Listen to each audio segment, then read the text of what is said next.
Glad to have you with us on the deep dive, where we really get into a topic today, César Franck. I think we all recognize the name, but who was he really?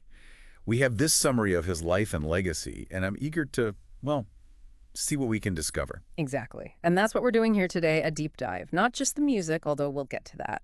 Let's uncover the man, those defining moments, what shaped him, before he ever put pen to paper, so to speak. I like that. Starting, I guess, at the beginning then. Born in Liège in 1822. This caught my eye right away. Liège at that time was part of the United Kingdom of the Netherlands. Interesting, isn't it? Not Belgium as we know it today. Right. Shows you right from the start, this is a life that crossed borders, even from birth. But then the summary jumps into his father's ambitions. His father wanted him to be, well, like Liszt or Thalberg, a piano prodigy. Huge expectations. Think about it, Liszt and Thalberg. Virtuosos, showmen, masters of the piano. I mean, how much pressure must that have put on young César? This wasn't just a dad saying, oh, take piano lessons. This was serious business. Public performances, studies in Paris, all driven by his father. The impact on the boy, on his personality. The summary uses the phrase significant personal strain, and you can understand why. Absolutely. Then chapter 2, things change.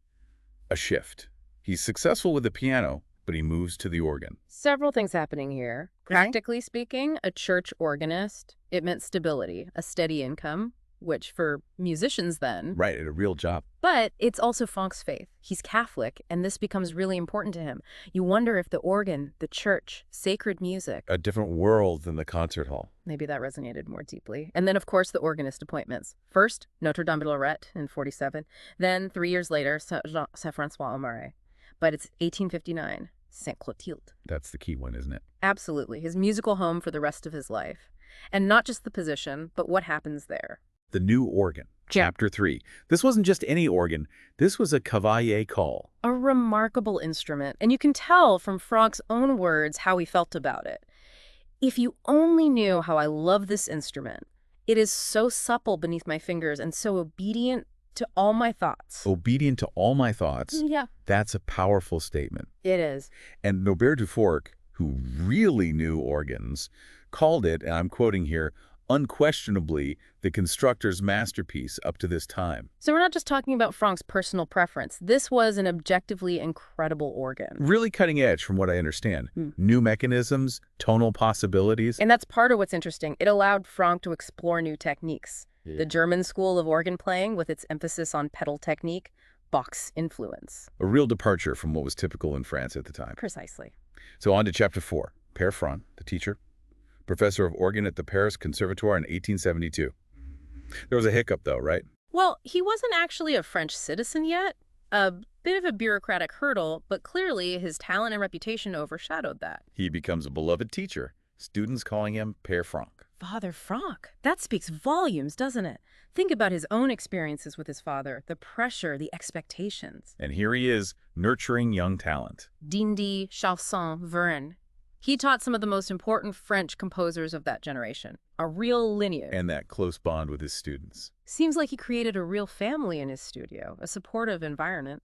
Then chapter 5, recognition, or rather, the lack of it. This is where things get, I don't know, a little sad, perhaps. He was respected as an organist, as a teacher, but when it came to his larger works, his orchestral and choral pieces. Not so much. The public, the critics, they weren't always kind. Imagine that. He pours his heart into these compositions. And they're met with what? Indifference. Worse, sometimes outright hostility. It's hard not to feel for him. Take Les Beatitudes, his oratorio from 1879. Dindy, his own student, said that Franck struggled to portray evil in his music, leading to, and I quote, an impression of monotony. Interesting criticism, though, isn't it? It is. Maybe because of his faith, his deep sincerity. He couldn't bring himself to depict those darker emotions convincingly. Or maybe some people just weren't ready for his music. It happens. But then, chapter 6. Things turn around. Late in life, he has this burst of creativity. He kept composing even when it was difficult. And it paid off. The Violin Sonata in 86, dedicated to Ysaye. Franck's most popular work, Velez calls it. The most generally accepted work in the whole repertoire of chamber music, at least in France. That's high praise. Absolutely. And then the Symphony in D minor, just 2 years later. Another story entirely, though, at least initially. The premiere, it didn't go well. The orchestra, the audience, the critics, They didn't get it. They found it strange, unconventional. His response? No, it is just music, nothing but pure music. Defiant, but also telling. He knew what he was doing. Later on, he said he'd never write like that again. Almost like, fine, you didn't like it. I'll do something else. Maybe. But that symphony, it's become one of his most famous works. And finally, Chapter 7. His last testament, the Trois Chorals for organ, finished just before he died.